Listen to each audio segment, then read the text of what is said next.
Ngayong araw samahan nyo na naman ako magpakbusog dahil kakain na naman tayo sa isang pangmalakasang kainan. At pampakay nga natin ngayong araw ay puntahan at bisitahin itong nagtitrending at talaga namang award-winning na kainan dito sa may Marikina at Pasig area dahil sa kanilang nagsasarapang Asian fusion cuisine at dahil daw sa kanilang nakakamangha, napakasarap at overloaded na flying noodles na kung saan sila nga daw ang kauna-unahang nagpauso ng flying noodles 20 years ago dito sa may Pinas. At kung mahilig nga kayo sa Asian food just like me, for sure magugustuhan nyo ang kainang ito. Meron sila ditong Vietnamese spring rolls, shrimp poppers, beef tenderloin, Chinese fried chicken, Hong Kong style fried noodles, sisig, iba't ibang klase ng Filipino food at kung ano-ano pa. Bali ito nga pala ang Bistro Charlemagne na matatagpuan dito sa may level 5 ng Ayala Mall sa Feliz, Marcos Highway, Marikina City. Actually sobrang convenient at andali nyo lang talaga sila makita dahil nandito lang sila sa may mall. Tumbukin nyo lang guys yung cinema area tapos paglabas nyo dun sa may garden nandun na nga yung Bistro Charlemagne. At ang galing dahil may tuturing na nga rin silang legendary dahil napag-alaman ko na yung kainang ito brainchild pala ng sikat at institusyon na kainan doon sa Tomas Morato na Little Asia. At napakatindi dahil yung ibang recipes nga daw nila dito 3 generations nang galing pa raw doon sa lolo ng may-ari. At sa sobrang pumatok nga ng kainang ito ngayon meron na nga rin silang 3 branches. Meron sila sa Ayala Mall Solinad sa may Laguna at Ayala Malls Manila Bay sa may Parañaque. At ito nga guys, wag na nga nating patagalin pa. Tikiman time na! At ito nga guys, finally nandito na nga sa ating harapan itong nakakamanghang lumilipad na noodles. Yes guys, flying noodles na talagang nagte-trending ngayon sa social media.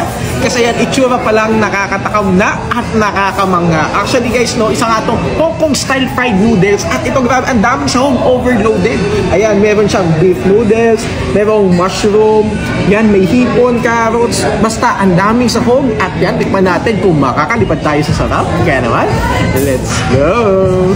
Actually guys, no, yan tamang pagkain daw dito, no, sinasubmerge itong fried noodles sa sauce para hanggang sa masipsip nung fried noodles at lumambot nga ito. So ayan, no, imimix well natin ito. Yan guys, sirain na natin.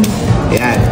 Yan. Tayo muna nating mababad na maigi hanggang sa manuot sa noodles yung sausawan o yung sauce. Ayan, hindi na siya lumilipad. Ayan, tikman natin. Unang kagat, long life agad. Tikman natin.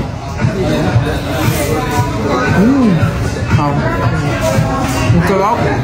Akala ko kanina matigas yung noodles, pero no. Nung nag-submerge yung sauce sa noodles, grabe, it really seeps through the noodles at ang lambot ng beef, ang lambot ng shrimp.